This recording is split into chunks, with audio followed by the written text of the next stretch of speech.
Rey de Reyes, gloria, honra y honor, gloria, honra y honor en mis momentos de gozo y en mis momentos de dificultad, en mis momentos de alegría, de esperanza y en mis momentos de debilidad, de desorientación, de vacío, de soledad.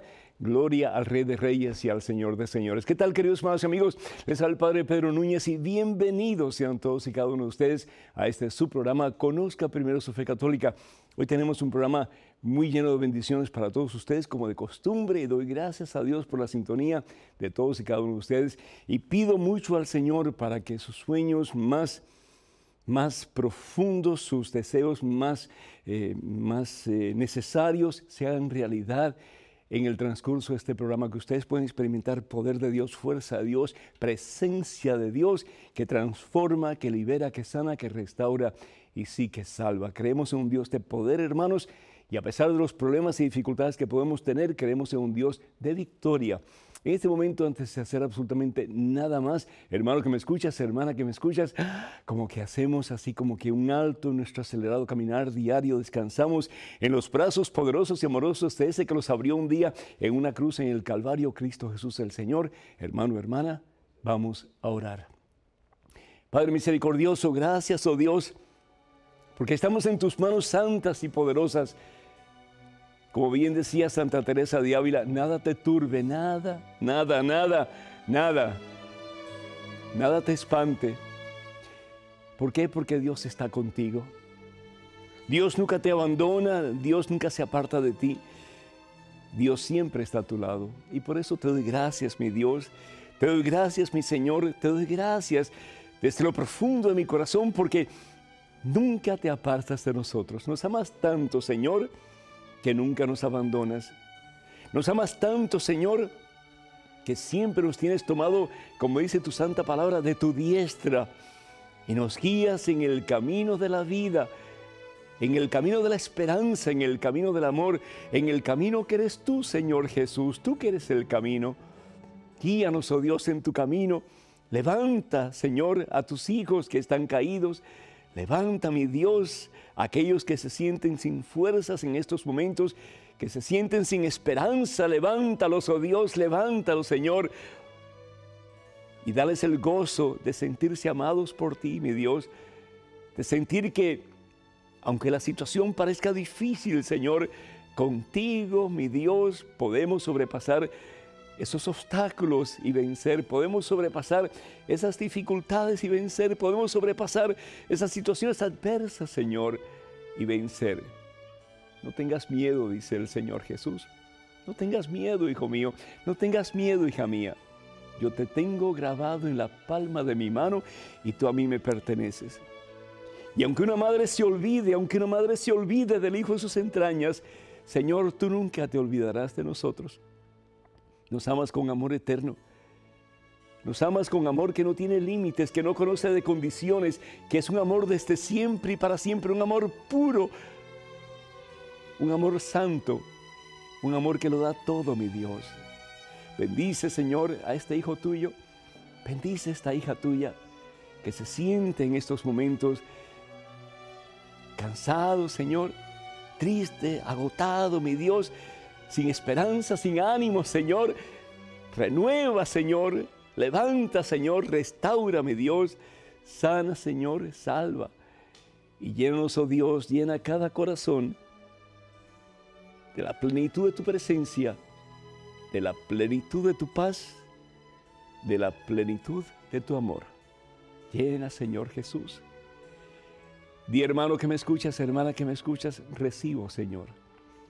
Recibo tu paz, recibo tu presencia poderosa en mi vida, sabiendo que contigo todo lo puedo. Recibo, mi Dios, en este momento la plenitud de tu amor.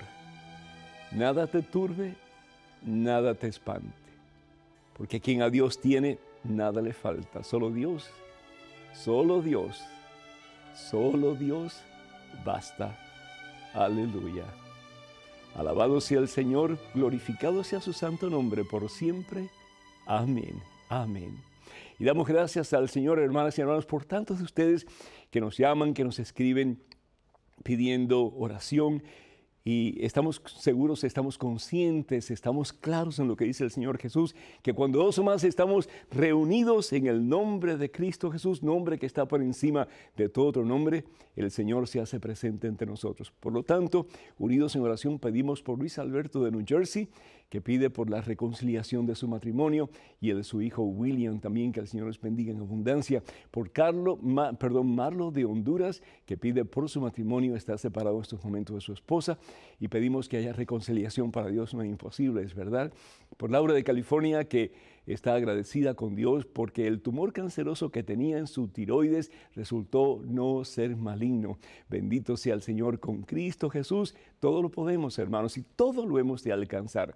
Clara de Yunjuy, de Argentina, pide oración por ella. Padece de fobias, así como depresión alta. Que el Señor te bendiga, Clara, en abundancia. Y Marta Sánchez de México pide oración por ella y por su hijita, Juliana, de 3 años, se ha aparecido en ambas, en la mamá y la hija, unos quistes en el cuello. Temen que sea canceroso. Pedimos que el Señor nos bendiga en abundancia.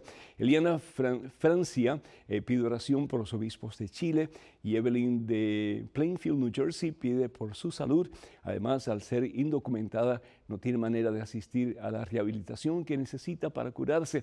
Que el Señor Jesús sea tu médico divino y que el Señor te ayude a encontrar la persona, el médico, el doctor, que te va a poder ayudar en este proceso de recuperación. También pedimos por este programa de Conozca Primero su Fe Católica, por sus 5 años de existencia. Le pedimos al Señor, si es su santa voluntad, que podamos seguir proclamando a través de estos programas que Jesucristo está vivo y que Él es el Señor. Y quiero pedir muy especialmente por 2 cosas más. Primero que todo, por los hermanos y hermanas de Facebook, de esta página, de este servidor, que piden oraciones. Por todos ustedes oramos, créanme, que el Señor les bendiga en abundancia y que ustedes puedan ver sus sueños realizados según la voluntad de Dios. Y finalmente pedimos por toda América Latina. Muy especialmente pedimos en este momento por los hermanos de Venezuela. Pedimos al Señor por la paz en el país hermano venezolano. Pedimos por todos ustedes que el Señor les bendiga en abundancia. Y acuérdense, agarrados de la mano de Cristo Jesús, hay victoria. Lo imposible se hace posible y lo increíble se hace creíble. Que en este tiempo de tal vez de un poquito de vacío, de desaliento y tantas otras cosas más, que Jesucristo, nuestro Señor y Salvador, sea la roca sobre la cual ustedes se van a levantar, para que el mundo entero, a través de la fe de ustedes, conozca que Dios está vivo y que poniendo nuestra fe en Cristo Jesús, hermanas y hermanas, todo se puede y todo se alcanza. Bendito sea Dios. Y hablando de nuestros países de América Latina, dentro de unos muy pocos días vamos a estar celebrando la conquista, se puede decir así, o la venida a este continente americano de nuestros antepasados europeos y muy particularmente los españoles. Y se puede decir muchas cosas de la razón por la cual ellos vinieron. Unos pues vinieron porque querían fama, querían poder, querían riquezas, se preocupaban por ellos mismos, y aunque dejaron pues sus familias y dejaron todo el mundo conocido de aquel entonces, se aventuraron a ver qué podían conseguir por acá. Otros vinieron porque querían dejar la Europa antigua y buscar nuevos horizontes en sus vidas por diferentes razones. Y otros vinieron porque querían traer ese que quien lo tiene todo y nada le falta. Ese que es la perla de gran precio, que es Jesucristo. Y lo dieron todo, hermanos, lo sacrificaron todo para venir a traer el Evangelio de nuestro Señor Jesucristo a estas nuevas tierras de América. En el transcurso del pontificado de Pablo VI y de Juan Pablo II, los dos dijeron la misma cosa acerca del continente americano, muy especialmente de Iberoamérica o de América Latina. Los dos dijeron, América es el continente de la esperanza. América es el continente de la esperanza. Y más de una persona podrá preguntarse, pero ¿cómo es eso posible? Que hablemos de que América es el continente de la esperanza, que América es el continente de la esperanza para el mundo entero, que de América va a venir la paz para el mundo entero, que de América va a venir la armonía para el mundo entero, que de América va a venir la mejor forma de ser hermanos. No importa nuestra cultura, no importa nuestra idiosincrasia, no importa nuestro idioma. De América va a venir algo maravillosamente nuevo. De América es la esperanza. Y estos dos hombres de Dios, en sus propios medios, declararon que América sí es el continente de la esperanza. En medio de problemas políticos, América es el continente de la esperanza. En medio de situaciones adversas, de violencia, de crímenes, de imposición de poder, de tantas situaciones difíciles y dolorosas, estos dos hombres de Dios proféticamente dijeron, y estoy seguro que impulsados por el poder del Espíritu Santo, la presencia de Dios en ellos, que América definitivamente es el continente de la esperanza. ¿Cómo puede ser posible eso? Yo creo que en el pensar de estos dos grandes hombres de Dios, tres cosas eran importantísimas. Una de ellas, pues, es que nosotros tenemos muchos valores que son especialísimos. Entre ellos, el amor por nuestra familia. Cuando en otros lugares se está desintegrando la familia, en muchos de nuestros países de América Latina, la familia se mantiene firme. Y a pesar de problemas con divorcios y problemas entre padres e hijos, la mayor parte de nuestra sociedad valora profundamente la familia. Otra cosa es a los ancianos. Hay una cierta veneración hacia las personas mayores. Hay un cierto respeto y también un deseo de aprender de la experiencia de tantos de ellos. Y lo otro que es importantísimo y tal vez lo más importante de todo, lo esencial, es nuestra fe. Nuestra fe. Nuestra fe en el único Dios, nuestra fe en Jesucristo, nuestro Señor y Salvador, y en su Santísima Madre, la siempre Virgen María.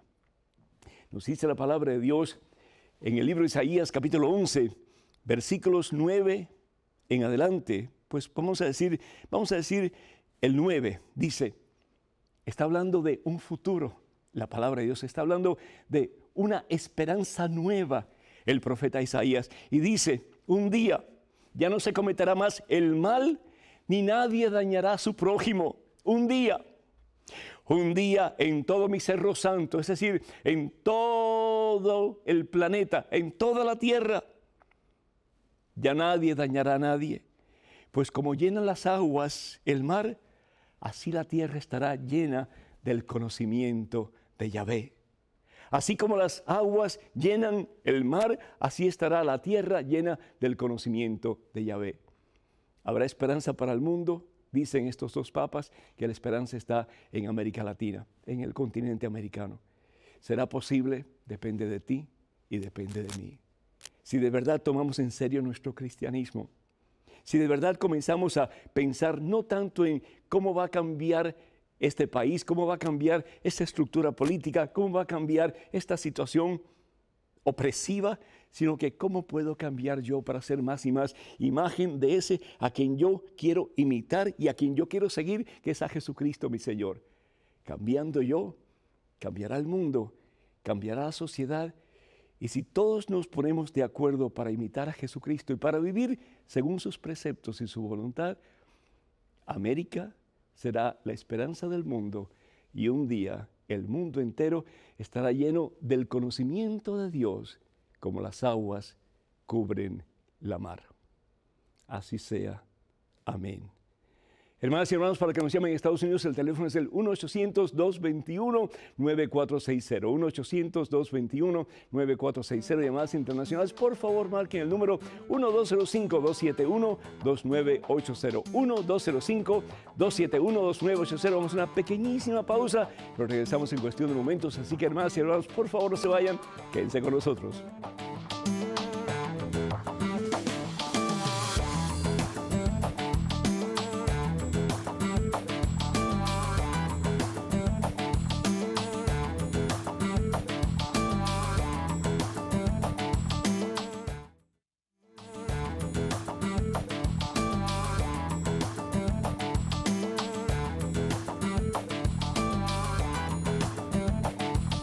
Y ya precisamente en este mes, hermanas y hermanos, comenzamos con el año de la fe proclamado por su santidad Benedicto XVI. Y la palabra de Dios nos habla sobre la fe. ¿Qué es la fe? La fe para muchas personas pues es algo que se siente y se siente bonito cuando uno tiene fe y sobre todo cuando uno se siente cerca del Señor Jesús. Y vienen problemas y vienen dificultades y a veces como que la fe se tambalea un poco, ¿verdad? Y nos preguntamos, Señor, ¿realmente tengo yo la fe que necesito para poder sobrepasar las tempestades de mi vida, los momentos difíciles? La palabra de Dios nos habla de la fe. En Hebreos capítulo 11, versículo 1 dice la palabra de Dios, dice la Santa Biblia, la fe es la certeza, escuchen bien, es la certeza de lo que esperamos.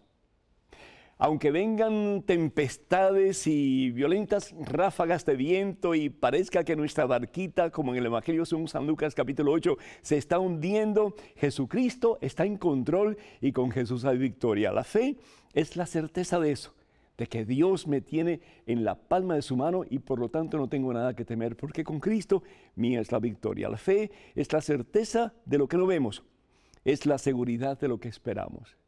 ¿Y qué esperamos nosotros? Que a pesar de las situaciones adversas y difíciles de nuestra vida, nosotros no vamos a estar solos. Jesús va a estar con nosotros y porque Jesús está vivo, porque Cristo ha resucitado y está con nosotros, lo imposible se hará posible y lo increíble será creíble, porque con Cristo Jesús todo se puede y todo se ha de alcanzar. Así que yo pido mucho al Señor para que en este año que comienza, proclamado por su santidad Benedicto XVI, sobre la fe, que podamos llegar al fin del año siendo hombres y mujeres de más fe, de una fe más fuerte, más inquebrantable, sobre todo a través de lo que pide la Iglesia, que es la frecuencia o frecuentar los sacramentos, que es a través de la lectura de la Santa Biblia, la oración, tomar tiempo para orar, y también, como decía su santidad Juan Pablo II, tomar tiempo para hacer obras de misericordia, extender la mano, especialmente a aquellos más necesitados que nosotros. Si hacemos eso, de seguro nuestra fe se va a acrecentar en nuestros corazones y vamos a poder decir al fin de este año, somos hombres y mujeres de fe y sabemos que con Cristo ya nuestra es la victoria. Tenemos en estos momentos un correo electrónico. Adelante, por favor, con la pregunta. Padre Pedro, Javier López de Oklahoma llamó por teléfono en el programa pasado preguntando cómo demostrar la presencia de San Pedro en Roma de acuerdo a la Biblia. Su duda viene en razón del cuestionamiento hecho por un hermano separado sabatista que pertenecen a la Iglesia Adventista del Séptimo Día. Gracias. Javier, muchísimas gracias. Y como te dije la vez pasada, no hay un pasaje bíblico donde explícitamente diga que Pedro, el apóstol Pedro, San Pedro, estuvo en Roma. Sin embargo, muchísimos padres de la Iglesia hablan precisamente acerca de la presencia de Pedro como cabeza de la Iglesia en Roma. Pero mi pregunta es, al fin y al cabo, supónganse ustedes que Pedro no haya estado en Roma. ¿Y cuál es el problema? ¿Cuál es el problema? Jesucristo tampoco nunca estuvo en Roma. Y Jesucristo es la piedra angular de la iglesia que él establece sobre Pedro y los demás apóstoles, que es la iglesia católica. Entonces el hecho de que Pedro no haya estado en Roma no quita nada de que Pedro es el vicario de Cristo, es decir, es el representante de Jesús en la tierra. Pero sí sabemos, primero que todo por lo que dicen los padres de la iglesia, acerca de la presencia de Pedro en Roma y también pues a través de una de las cartas de Pedro, primera de Pedro, la primera carta de San Pedro, capítulo 5, versículo 13, aquí él habla en una forma indirecta de su presencia en Roma. Y en aquellos tiempos los seguidores de Jesús llamaban a Roma la Babilonia, porque era el centro del paganismo, era un lugar muy poderoso, una ciudad de mucho auge económico, en fin, ¿verdad? Entonces la identificaban con la Babilonia antigua. Y dice la palabra de Dios, esta es la primera carta de Pedro, San Pedro, y dice en el capítulo 5, versículo 13, los saluda la comunidad que Dios ha congregado en Babilonia. Los saluda la comunidad que Dios ha congregado en Babilonia, también los saluda mi hijo Marco.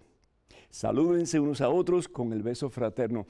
Este es Pedro hablando, esta es la primera carta de San Pedro. Y él en esta carta, él habla de que la comunidad en Babilonia, a la cual él pertenece como congregado, pues saluda. Y también dice, lo saluda mi hijo Marcos. Entonces sí tenemos pruebas bíblicas, aunque no directamente, pero sí en una forma contundente, de que San Pedro definitivamente estuvo en Roma. ¿Y por qué Roma? Pues porque Roma era la capital del Imperio Romano, tan sencillo como eso. Parece una redundancia, pero es cierto. Roma era la capital del Imperio Romano y tanto Pablo como Pedro pensaban y sentían en su corazón que si ellos podían llegar a Roma con el Evangelio de nuestro Señor Jesucristo, ellos podían llegar a todo el mundo conocido en aquel entonces, porque el Imperio Romano prácticamente abarcaba el mundo entero conocido de aquel entonces. Entonces de ahí la importancia. Yo me imagino cuando Pedro estaba en Jope y veía hacia el otro lado del mar, y veía las orillas de la ciudad de Roma, como que él tenía una necesidad, un deseo grande, poderoso, de poder llegar a esas tierras paganas. ¿Para qué? Para cristianizarlas. Tenemos dos opciones en nuestra vida, hermanos. O vemos el mundo que nos rodea, tanto paganismo, vemos tanta falta de valores cristianos, vemos tantos problemas, como estaba hablando anteriormente, tantas divisiones, tantas violencias, tantos crímenes, etc. Y decimos, el mundo está virado patas arriba, nada se puede hacer. O yo puedo decir, nada se puede hacer sin Cristo. Pero si yo me aferro a Jesucristo, si yo me acerco a Jesucristo, si yo dejo que Jesús realmente me siga transformando a imagen y semejanza de Él, haciendo lo que yo sé que Él me pide, yo tengo poder, hermano. Yo tengo poder de Dios, porque Dios comienza a llenarme de su presencia de tal manera que Dios me usa a mí con poder. ¿Para qué? Para cristianizar al mundo. Fíjense, los discípulos de Jesús eran muy poquitos. Y cómo ellos pueden cristianizar el mundo en que les tocó vivir en aquel entonces. Nosotros podemos hacer lo mismo en el día de hoy, en el ambiente y en los ámbitos que nos podemos encontrar. ¿Por qué? Porque no lo vamos a hacer solo. Dios con nosotros. Y si Dios con nosotros, todo lo podemos en Cristo Jesús que nos fortalece. Tenemos muchísimas preguntas. Doy gracias al Señor por tantos de ustedes que nos llaman, que nos preguntan, y quiero pedir disculpas de todo corazón, pues yo estaba hablando con mis productores antes del programa y hay muchísimas preguntas que todavía no han sido contestadas, muchísimos correos electrónicos que todavía no hemos podido contestar, porque son muchos, y nosotros somos muy poquitos y no nos damos abasto, pero doy gracias a Dios. ¿Por qué? Porque eso demuestra el interés que tienen todos ustedes de conocer más las enseñanzas de nuestro Señor Jesucristo, de la Santa Biblia y las enseñanzas de nuestra Santa Madre Iglesia. Así que sigan mandando sus preguntas y tengan mucha paciencia, porque el que tiene paciencia, pues alcanza, el que persevera alcanza, dice ese refrán. Luis Manuel López de Nicaragua, él es de Managua, y Luis Manuel, pues aquí está tu pregunta. ¿Quieres saber lo que significan las palabras herejía y fundamentalismo? Cuando hablamos de un hereje, estamos hablando de una persona que es bautizada y niega una verdad necesaria para nuestra salvación. Una persona bautizada y que conoce una verdad, pero que la niega, y esa verdad es necesaria para nuestra salvación, esa persona es un hereje. Y eso que comete es una herejía. Está yendo en contra de la verdad proclamada por la iglesia establecida por nuestro Señor Jesucristo, que es la iglesia que es una, santa, católica y apostólica. Entonces, mucho cuidado con lo que decimos, porque si decimos una cosa que está en contra de las verdades fundamentales que Jesús nos da a través de su iglesia, estamos cometiendo una herejía, y eso es un pecado muy serio, hermanos. Y la otra cosa, el fundamentalismo, pues el fundamentalismo surge aquí en los Estados Unidos básicamente de la tradición protestante y después tradición evangélica, en que se toma un pasaje de la Biblia y lo que dice ese pasaje, eso es, no hay cabida para interpretación de ningún tipo. Es decir, lo que dice aquí, eso es. Por eso hablamos mucho de que hay muchos hermanos protestantes y muchos hermanos evangélicos que son fundamentalistas. Te dicen, a ver si está en la Biblia, y si no está en la Biblia, no lo creen. Es decir, no hay cabida para interpretación, no hay cabida para ningún tipo de conocimiento histórico que se pueda relacionar con lo que dice la palabra de Dios. no hay cabida para la presencia del Espíritu Santo que impulse a la iglesia para interpretar lo que la palabra de Dios dice. El problema es con los hermanos fundamentalistas que al fin y al cabo, y esto, perdonen, pero interpretan la Biblia como ellos quieren. ¿Por qué?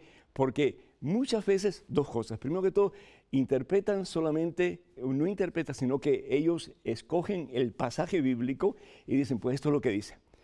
Pero el problema es que el texto, sin el contexto, es un pretexto. El texto, yo leo un trozo de la Biblia y yo puedo decir, no, pues esto es lo que dice. Y otro lo puede leer y dice, no, pues esto es lo que dice. ¿Quién tiene la verdad? Y al fin y al cabo, ¿quién tiene la autoridad para decir, esto realmente es lo que la palabra de Dios nos está diciendo? Porque aunque los fundamentalistas dicen que ellos no interpretan la Biblia, la interpretan, hermanos, la interpretan. Por ejemplo, vamos al Evangelio según San Juan, capítulo 6, versículos del 51 en adelante, en que el Señor Jesús dice, y esto es claro como el agua, yo soy el pan vivo bajado del cielo. El que coma mi carne y beba mi sangre vivirá para siempre. El que no come la carne del Hijo del Hombre y no bebe su sangre no tiene vida en sí. Y repite una y otra vez, el pan que yo daré es mi propia carne y la daré para la salvación del mundo. El que coma mi carne y beba mi sangre vivirá para siempre, dice el Señor. Y sin embargo dicen, no, eso es un símbolo. ¿Qué es lo que están haciendo entonces? Están interpretando la Biblia a su manera y según pues sus conceptos teológicos. Pero eso no es lo que quiere Dios. Hay una manera única de interpretar la Biblia, la palabra de Dios. Y por eso es que Jesucristo establece su iglesia. ¿Para qué? Para que conozcamos la verdad y la verdad nos haga libres. Entonces, el fundamentalismo protestante, evangélico, no funciona.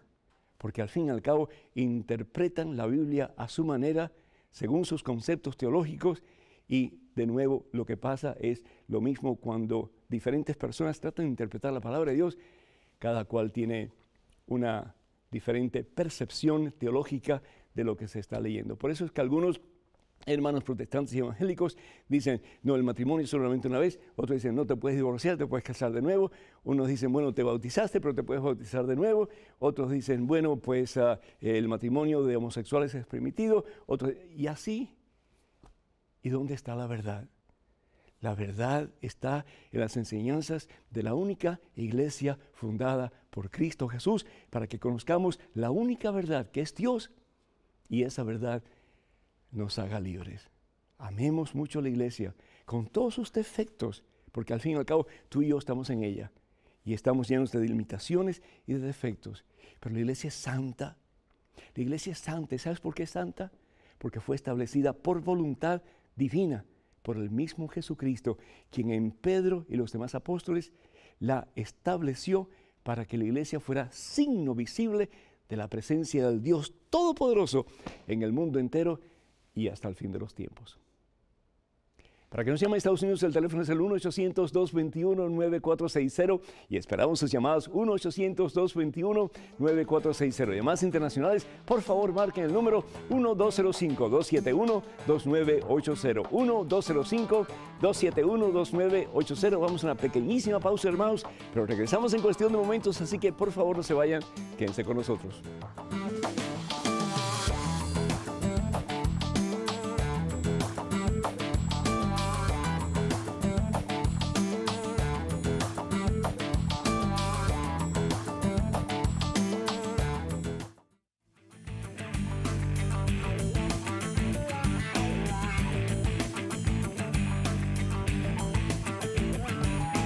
Gloria al Rey de Reyes, al Señor de Señores, a Jesucristo, único Salvador y Señor del universo. Hermanas y hermanos, bienvenidos a este segmento de su programa Conozca Primero su Fe Católica. Soy el Padre Pedro Núñez y tenemos a Moisés de Atlanta, de Georgia, en la línea. Moisés, ¿me escuchas?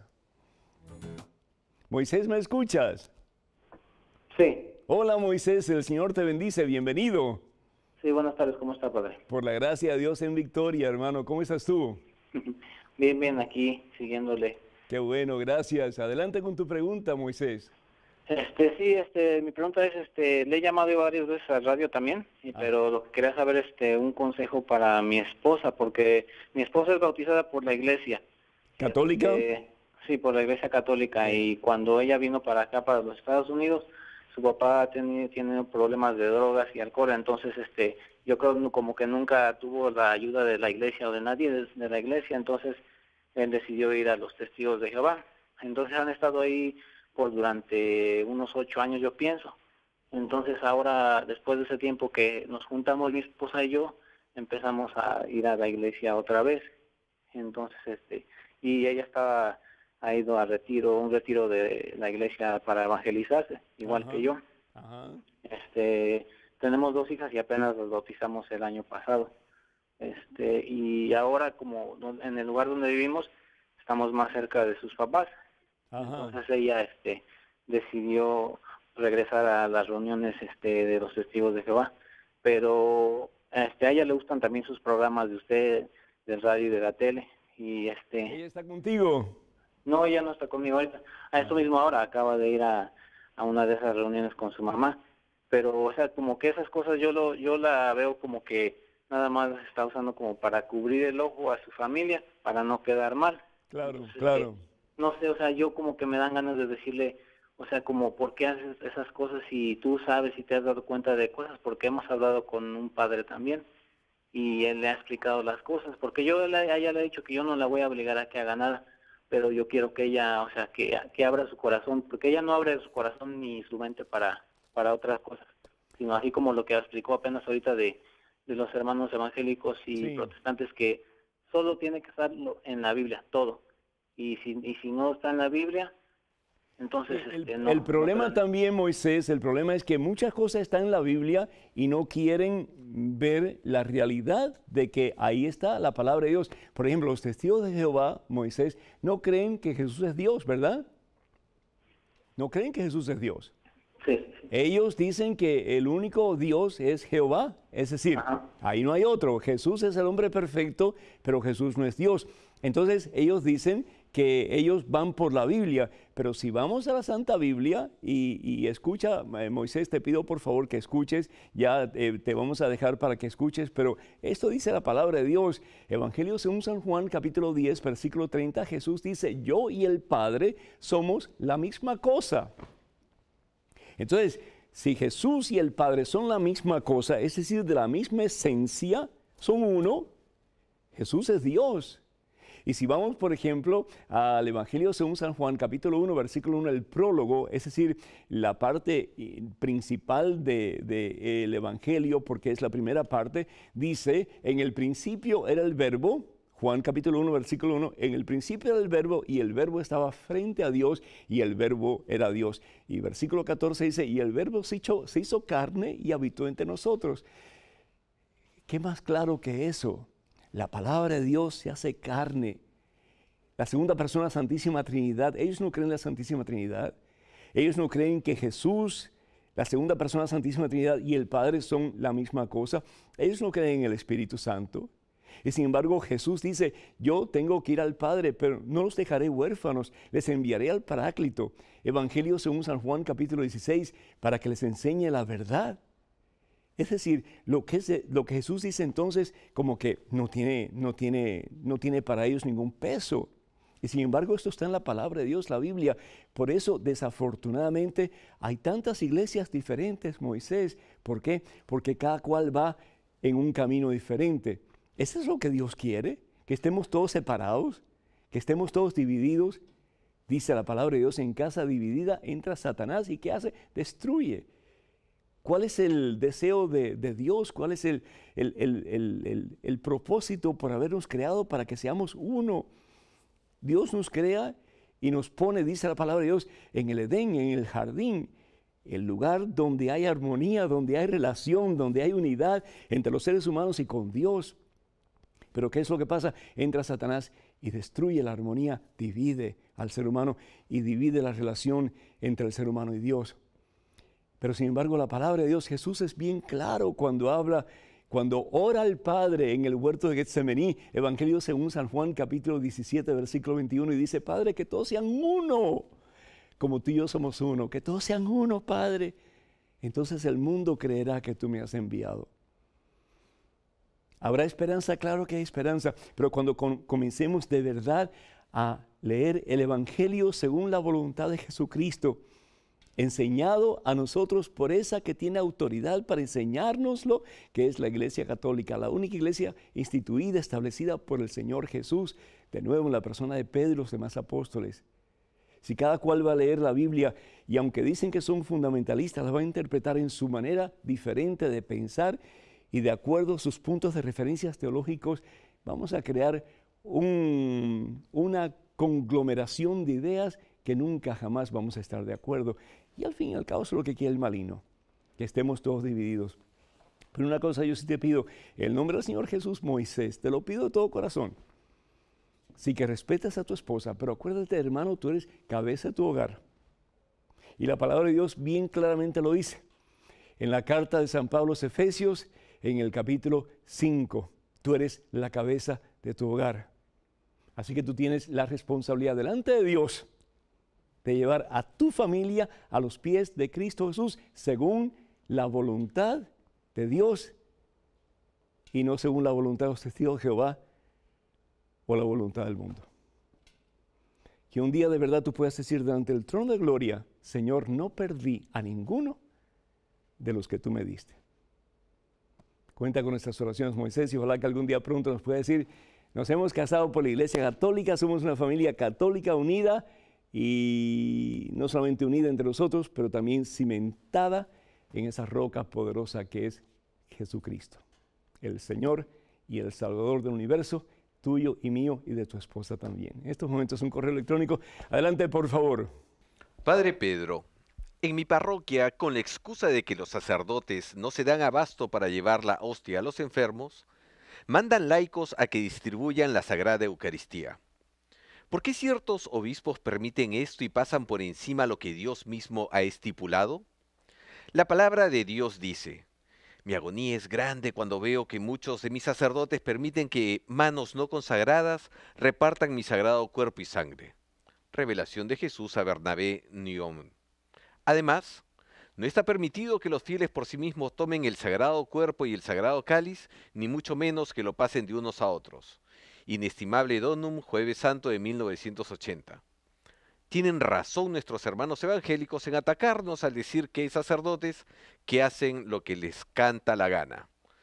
Ojalá pueda responder esta pregunta. Muchas gracias, Marcos. Marcos, para comenzar, Inestimable Domus habla acerca de que no se puede, el laico no puede tomar la hostia, no puede tomar la hostia porque la hostia es dada y es dada por quién, por el ministro, en este caso el sacerdote.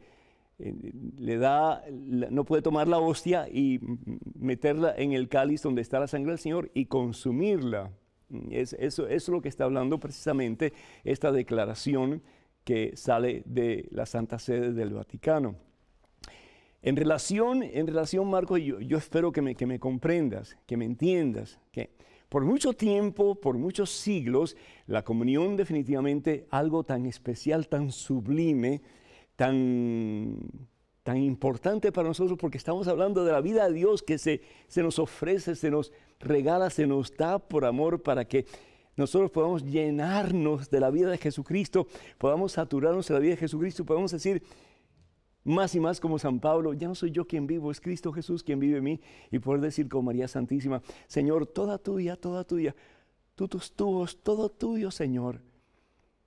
Y por eso es que se daba la comunión en la boca, es decir, para que la persona no tuviera que tener contacto con sus manos y con esa sacratísima forma que es la totalidad de ese Dios que nos ama al extremo.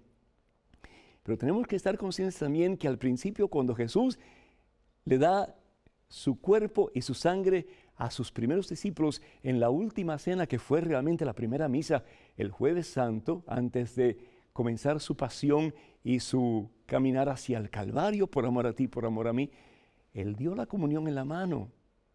Él dio la comunión en la mano. Y al principio, la iglesia pues hacía precisamente lo que Jesús había hecho en la última cena, daba la comunión en la mano.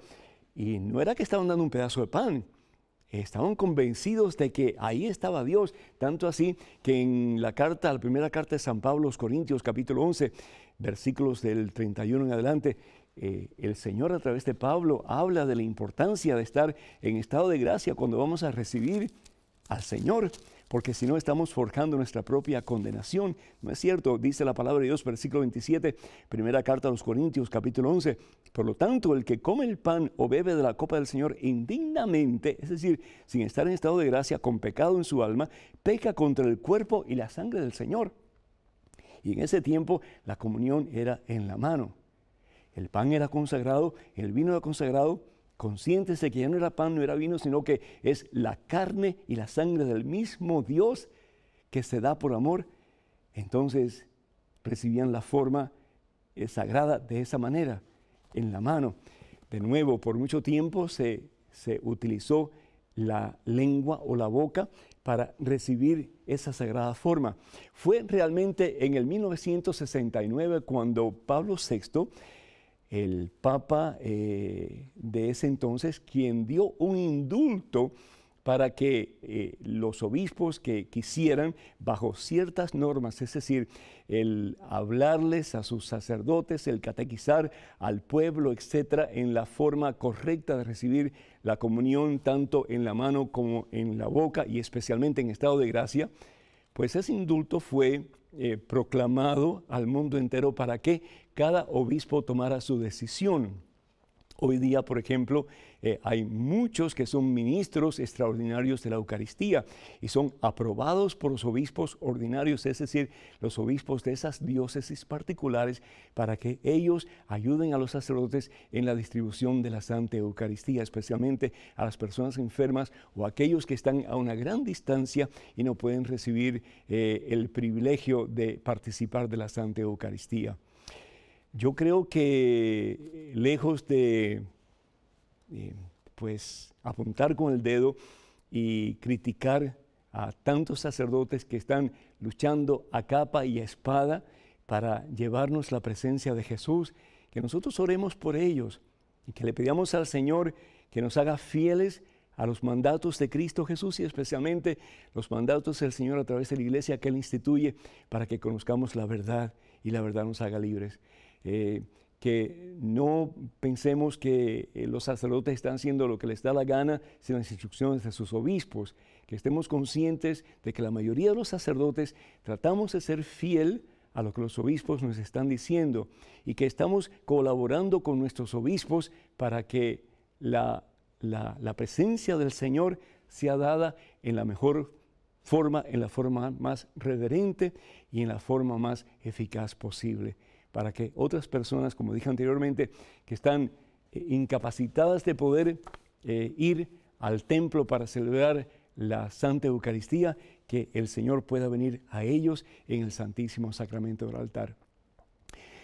Tenemos que pedir mucho por nuestros sacerdotes, hermanas y hermanos, y especialmente en estos tiempos tan difíciles en que Satanás está atacando a muchos sacerdotes, porque él bien sabe que si ataca a un sacerdote y el sacerdote cae, con él van a caer muchísimas, pero muchísimas personas.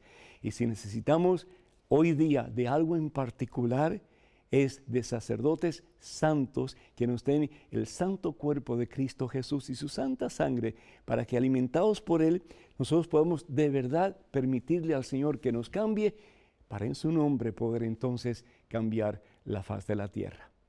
En Estados Unidos, para que nos llamen, el teléfono es el 1-800-221-9460, 1-800-221-9460, llamadas internacionales. Por favor, marquen el número 1-205-271-2980, 1-205-271-2980. Vamos a una pequeña pausa, pero regresamos en cuestión de momentos. Así que, hermanas y hermanos, por favor, no se vayan, quédense con nosotros.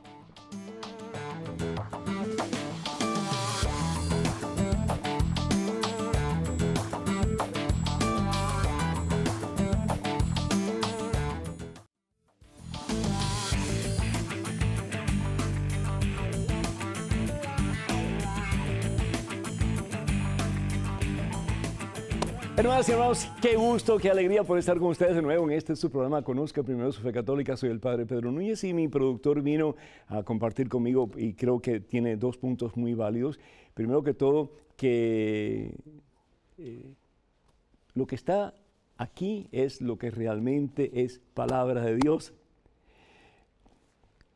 Lo que dice cualquier persona fuera de lo que está aquí no es palabra de Dios, aunque sea algo pues muy bueno, muy noble, muy cristiano, pero si no está contenido en este libro, este es el único libro que la iglesia acepta y declara que es palabra de Dios. Todo lo demás puede ser muy bueno, como dije anteriormente, pero no es palabra de Dios. Entonces, lo importante es quién tiene la autoridad para enseñar lo que contiene este libro. Y la única que tiene poder, autoridad, potestad dada a ella por el mismo Jesucristo para enseñar lo que aquí dice es la Iglesia Católica. Al fin y al cabo, la Biblia es el diario de fe de la Iglesia de Jesucristo, la Iglesia Católica. Por lo tanto, lo que dicen los papas es lo que tenemos nosotros que obedecer, a no ser que esté en contra de nuestra conciencia. Si está en contra de nuestra conciencia, delante de Dios tenemos que tomar nosotros las decisiones, pero tenemos que obedecer lo que dice la palabra de Dios y lo que enseña la Iglesia Católica, sino cada cual se va por un lugar diferente y al fin y al cabo, de nuevo, eso es lo que el maligno quiere.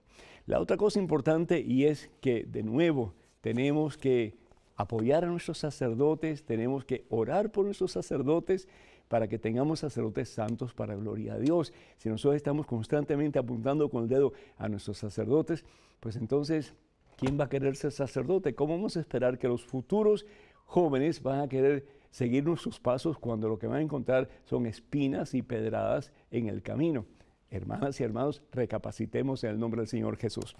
Muchísimos papelitos, muchísimas llamadas. Doy gracias a Dios por Charlie Pérez.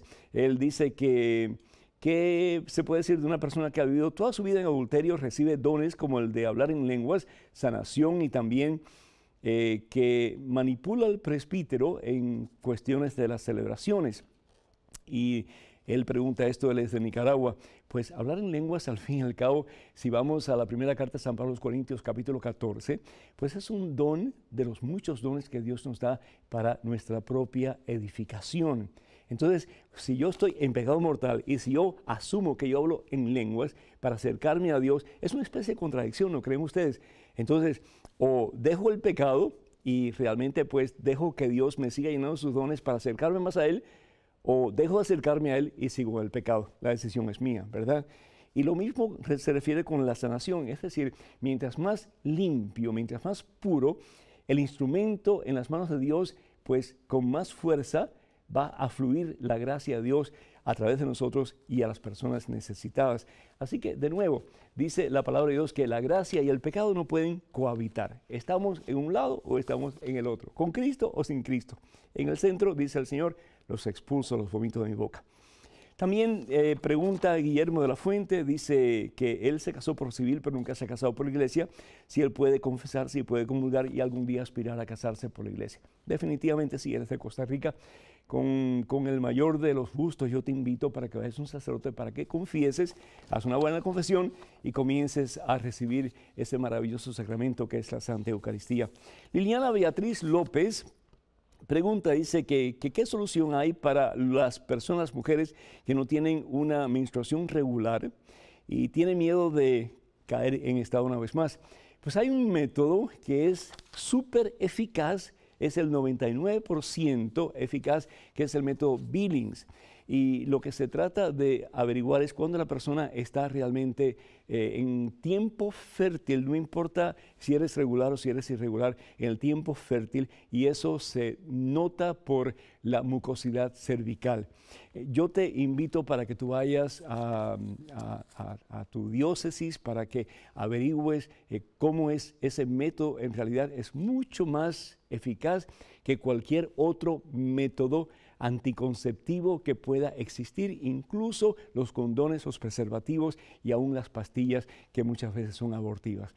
Entonces, Dios nos da una forma maravillosa para poder determinar el tiempo de fertilidad y cómo realmente pues, la familia puede programar o puede planificar sus hijos de acuerdo a la voluntad de Dios. Así que te invito para que estudies un poquito más sobre eso y averigües. María de Arizona pregunta si es litúrgico aplaudir en la Santa Misa. Pues el aplaudir depende si se hace de una forma adecuada, reverente, pues puede ser algo muy positivo. Implica el amén del pueblo. Por ejemplo, yo me acuerdo cuando yo fui ordenado, y el obispo preguntó si aceptaba la comunidad que yo les servía a ellos, pues todo el mundo aplaudió. Es parte del rito de la ordenación y así por el estilo.